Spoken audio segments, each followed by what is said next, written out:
Why can't you remember being a baby? There are probably blackout periods you can't remember at all from your childhood, and the memories you do have are likely hazy and garbled. Although pretty much everyone experiences this phenomenon known as childhood amnesia, its causes are still somewhat of an enigma. Here are 4 hypotheses that might explain why you can't remember much from your pre-kindergarten days. 1. Your brain was underdeveloped. Many neuroscientists argue that infants can't lay down long-term memories because their brains aren't fully developed. As infants, we can certainly make some types of memories. In fact, 2 of our brain systems necessary for memory making, the hippocampus and the medial temporal lobe, are pretty well developed by the time we're a year old. However, the prefrontal cortex doesn't completely mature until our early 20s. Neuroscientists believe this region of the brain helps us form episodic memories about things that happen to us. Before our prefrontal cortex is at least partially developed, we might be able to recall skills or recognize items, but we won't be able to commit full scenes to memory. 2. Your language was limited. Some psychologists argue that we can't remember our infancy because we couldn't frame the memories in linguistic terms, and thus never really organized or stored them away properly. When you think about it, learning language changed the way you represented the world. During your first visit to the doctor, you weren't surrounded by stethoscopes, scales, and syringes. You probably thought about things differently before you had words to describe your surroundings.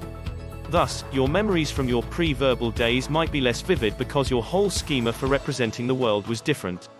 And while we don't need language to form memories, it does help us rehearse them, both aloud and in our own heads.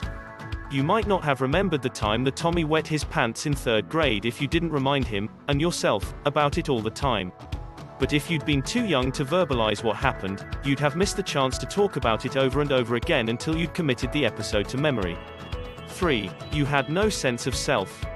Some psychologists believe that infants need to develop a sense of self before they can develop memories about things that happened to them, known as autobiographical memories.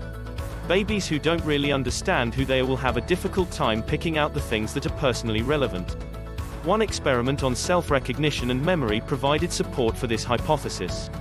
Psychologist Hark Howe tested whether infants were able to recognize themselves in a mirror. He then let them play with a stuffed animal and told them to put it in a drawer in the laboratory for safekeeping. He brought him back 2 weeks later and discovered that only the infants who could recognize themselves in a mirror were able to recall where they had stashed the toy. Those who couldn't had no memory of what they'd done with poor Teddy. 4. You had no retrieval cues. Other psychologists argue that we never have any problem making memories, we just have trouble recalling them when we get older. It's possible that we forget our episodes from our childhood because there are no context cues around to help trigger the memories. Even if you've lived in the same house all your life, the world looks a lot different now than when you were a baby. Think of how your first birthday party must have looked through your eyes. The furniture towered over you, the food was hard to eat, and all these people you didn't invite were speaking a strange language you didn't understand. But as an adult, it's pretty rare that you walk by an enormous picnic table surrounded by Esperanto-speaking giants, so there's nothing to trigger the memory of grandma introducing you to buttercream frosting. We may forget our infancy because our perspective has changed so radically since childhood that retrieval cues are hard to come by. Shameless conversation starter. What's the earliest memory you have from childhood? Thank you for watching this. If you find this video informative, do like and subscribe and let us know in the comment below about sharing your thought in this.